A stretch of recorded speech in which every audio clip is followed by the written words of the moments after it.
Sinifdə hərəkət bəyənmədim. Müəllim orada sinifdə gəzişir, diqqət cəlb etsin deyə tələbənin zehni yayılmasın. Söz və ya işarələrlə diqqət etməli. Bəzi hallarda müəllim sözlə fikrini bilir, bəzən danışmır. Hərəkətlə. Məsələn, bir başını belə eləyir. Ya məsələn, diqqətlə baxır, gözün ağardır ki, yəni filan kəs, sakit ol. Ya məsələn, belə ki, gözüm səndədir ya. Həmişə dil şərt deyil. Həm dini təbliğdə, həm ümumiyyət dərsliklərdə əzizə, həmişə dil şərt deyil. İmam Sadiqin hədisi var, deyir ki, belə təxmini məzmunu, din təbliğlə sırf dillə eləməyin, əməllə təbliğ eləyin.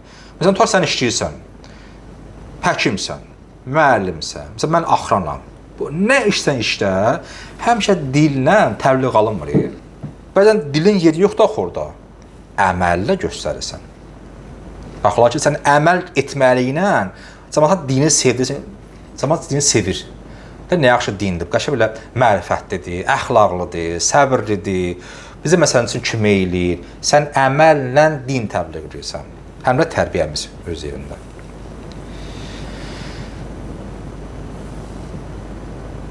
Lövhəyə nəzər salın. Sonra başlayır nələ? İşarə ilə bağlı nümunə. Müxtəlif məqsədlərlə çubuqdan əl hərəkətini istifadə etməliyik. Məsələn, əlində çubuq, məsələn üçün lövhəyə vurur.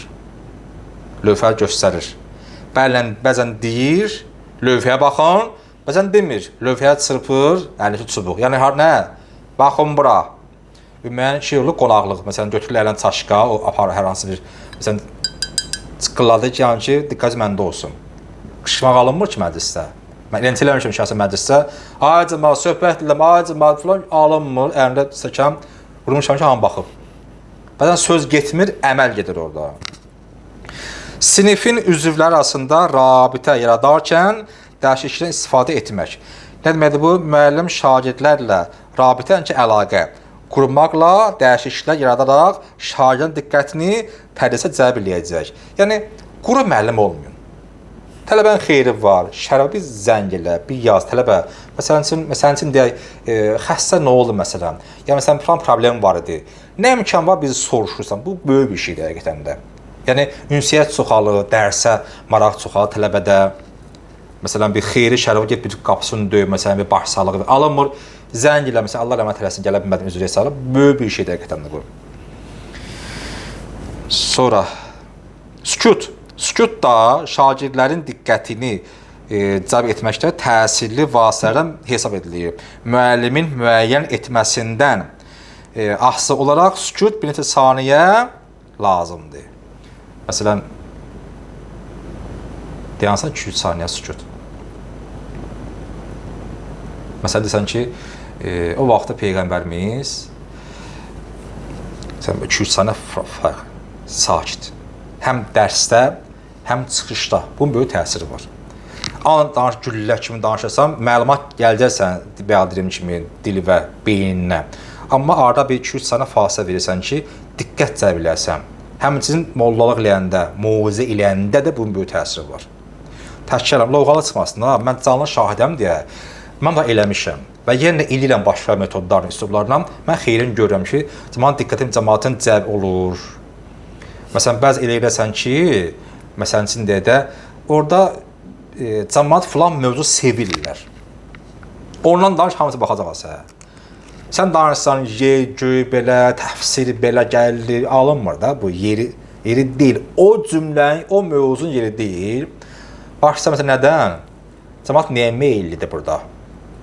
Nə danışsan, diqqət cəlb eləyər, onu at ortaya. Ondan gəl mövzuva. Ondan gəl mövzuva. Mən məsələn eləmişəm, olmuşam mənim bir kətdə, bizim rayonda bir kənd vardı, dənizin düz qırağında idi, bir də düz Kür çayın qırağında. Onlar ancaq heyvanları məşğul edirlər ki, balıqçılıqla məşğul edirlər. Mən danışım, hədisdə belə buyur, Peyğəmbər, görüm, həqiqətən getmədi bu söhbət. Başlayalım balıqdan. Mən açıq çox dərinə yoxdur məlumatına baxma ki, neft salım, mən həqiqət balığı çox tanımıram. Balıq elədi, məsələn demiş, filan, bu balığı məsələ bu şey vardı. Siz bilərsiniz, cəmaat, bu balıq, hansı balıq pulludur, bizlər Axçaq rayonda. Pulludur, hansı pulsuzdur. Deyir, məsələn, filan rayonda daha çox balıq dəyir tora. Aha, başlar mövzu, ya Allah. onların sözü alarlar, onların danışa daha çox mən üstünü əldə etməyə çalışırım ki, mən başlayım söhbətə. Halal nədir, haram nədir, filan və s. Bəzən tərəfi danışdırmalısan, danışa da mövzu açılır. Qəşək və irəli də etmək olar. Dedim ki, bəzən sükut edirsən. Sükut, məsələn, mənim hadisədir. Mən hətta baxmışım bu filmlə, mən xoşum gəlir psixoloji filmlərə. Məsələn, təsir etmək üçün desən ki, məsələn, bir nəfərin deməli, yaxını ölüb. Sən desən ki, filan kəs ölüb, yazıq dəli olar bu sözə. Gəlsin sən ki, məsələn, filan kəs, deyir ki, bəlisə, mən bir dənə söz demək istəyirəm. Mən buna baxmışam, bu elədiyim bu səsə, formaya, mən baxmışam, məşğəldə olmuşam. Artıq sən onu hazırlayırsan öz səs formuna və danışıq formanla. Budur ki, məsələn, nə olub? Artıq 50% bana təsir eləyə bildim. Filan kəs, xəbərin var, filan kəs ölüb. Pis axı bu. Bu sözü demək qayrəsi var, yavaş-yavaş. O deyəndə həqiqətən təsir olur. Yəni, sükutla deyirsən, onu hazırlayırsan. Bu çox qəşəkdir, sükut. Təmiz yox, cümlə əsnasında, dərs izahlayəndə, məsələn, 2-3 saniyə dayanırsan. Sonuncu, müxtəlif hissiyyat üzvlərini istifadə etməliyik. Müxtəlif hissiyyat. Nə deməkdir bu? Müəllim, dərslə bağlı tutduğu mövqeydən asılı olaraq müxtəlif hissiyyat üzvlərini istifadə edə bilər. Məsələn, divardakı coğrafi xəritəni göstərmək, hansısa bir əşyanın qalın və ya incəlini toxunmaq, amonyak maddəsini iyləmək və sair vasitələrlə şagirdin diqqətini cəlb edir. Məsələn, bunun fikri göstərməlidir, məqsədi, xəritəni. Başqa şey misal vurur. Deyir, təxminən yadında deyil. Hələ onun qalınlığı, bax, bu xəritə var, ha. Hələ bu qalınlıqda olar. Bu xəritə var, bu xəritə qalınlığında olar. Bu xəritə göstər, xəritə demişkən, məsələn, bura Azərbaycan, bura məsələn, Rusiya və İrandır. Və salam. Bu formal istifadə ilə ta tələbənin zehninə məsələni yeridir. Bu qədər vaxt da bitdi, dərs də bitdi. Allah elimizi artıq etsin. Amin. Allahümmə salli əla Muhammed və al Muhammed. Accil faracahum.